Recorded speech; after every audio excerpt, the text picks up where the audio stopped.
Tämä on moottorikelkkakiihdytystä parhaimmillaan.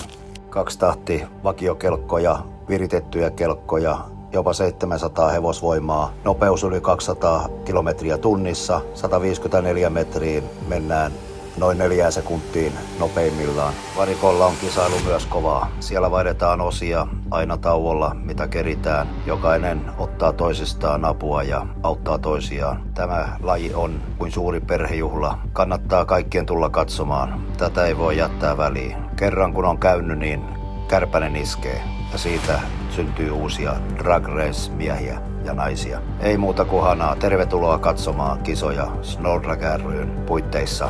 Let's race!